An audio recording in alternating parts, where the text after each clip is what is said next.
Quand on lance un projet, une entreprise, on connaît tous cette pression. Il faudrait être sur Instagram, sur TikTok, sur LinkedIn, bref, poster partout, tout le temps.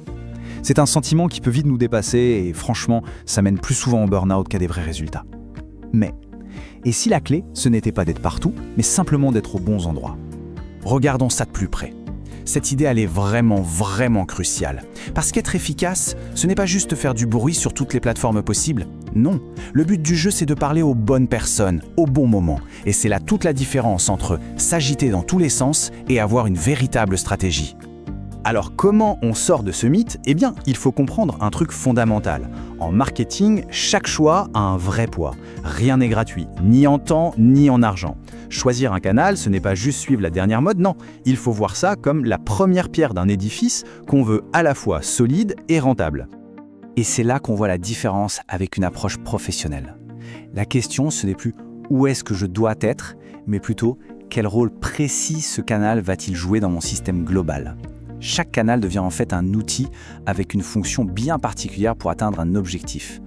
Pour y voir plus clair dans tout ce bazar, on peut tout ranger dans 4 grandes familles. Imaginez une boîte à outils bien propre, bien organisée, chaque outil a sa fonction, et comme dans la vraie vie, on n'utilise pas le même outil pour tout faire. On n'essaye pas de planter un clou avec un tournevis, on est d'accord. Bon, première étape, la visibilité.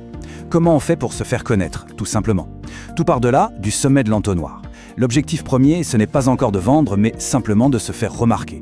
Il s'agit de passer de « personne ne nous connaît » à « ah oui, je vois qui c'est », en éduquant et en attirant l'attention. Là, on pense bien sûr aux grands classiques, les réseaux sociaux comme Facebook, Instagram ou encore YouTube. Ce sont des plateformes idéales pour montrer une expertise. Par exemple avec des tutos, des articles de blog qui répondent à des questions ou des visuels qui marquent les esprits. Ici, on n'attend pas que les gens nous cherchent, on crée l'intérêt.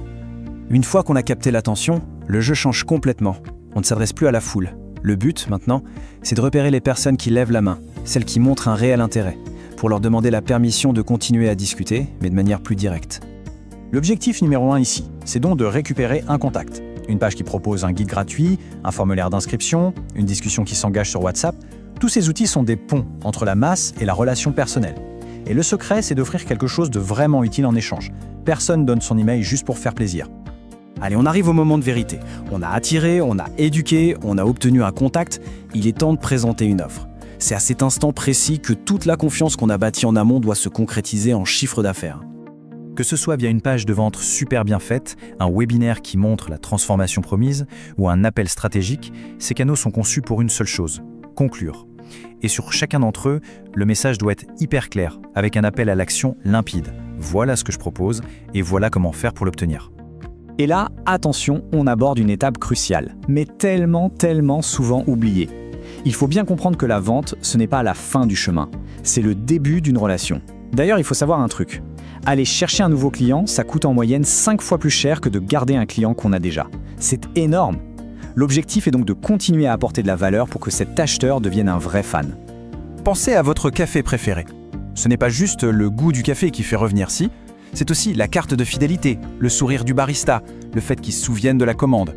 Eh bien, c'est exactement la même chose ici. Un email pour garder le contact, une communauté privée pour créer un sentiment d'appartenance, des offres exclusives. C'est comme ça qu'on rentabilise tous les efforts faits au début. Ok, maintenant qu'on a toutes les pièces de notre puzzle, comment on les assemble pour que ça ait du sens? Le truc, c'est que tous ces canaux ne doivent pas vivre chacun dans leur coin. Ils doivent former un chemin logique, un parcours prévisible qui guide une personne étape par étape. C'est ça qu'on appelle un tunnel de conversion.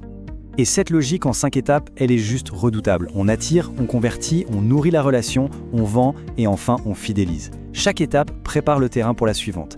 Et ce qui est génial avec un système pareil, c'est qu'on peut l'analyser, le tester et l'améliorer sans cesse. En gros, on arrête de jouer à la loterie et on commence à construire une vraie machine. Bon, à cette théorie, passons à un exemple concret pour que ce soit bien clair. Imaginons que notre client idéal, c'est ce qu'on pourrait appeler un débutant informé. C'est quelqu'un qui connaît déjà un peu son sujet, mais qui a besoin d'un coup de pouce pour vraiment progresser. Alors, pour cette personne, quel serait le parcours idéal ? Pour la visibilité, on va la chercher là où elle se trouve déjà, dans des groupes Facebook sur son sujet, sur des chaînes YouTube éducatives. Pour la conversion, on lui offre un mini-cours gratuit, un truc qui a de la valeur. Pour la vente, une page de vente très claire ou un webinaire.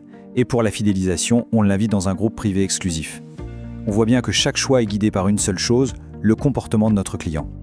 Ah, Et ça, c'est l'erreur de débutant par excellence, celle qui coûte un bras. Envoyer une publicité pour une offre payante à quelqu'un qui ne nous connaît ni d'Ève ni d'Adam, c'est un peu comme faire une demande en mariage au premier rendez-vous. Il manque une étape, disons, assez importante, celle où on prend le temps de créer un lien et de prouver sa valeur. Alors, comment on fait pour ne jamais tomber dans ce piège ? Les pros ont une sorte de grille de lecture, un système de pensée tout simple, mais incroyablement puissant.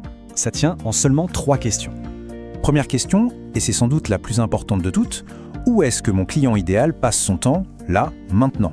Le mot important, c'est aujourd'hui. L'idée, c'est pas de se jeter sur le dernier réseau social à la mode, non. C'est d'aller à la rencontre de notre audience, là où elle se trouve déjà. Deuxième question, le timing, le moment. C'est crucial de comprendre l'intention.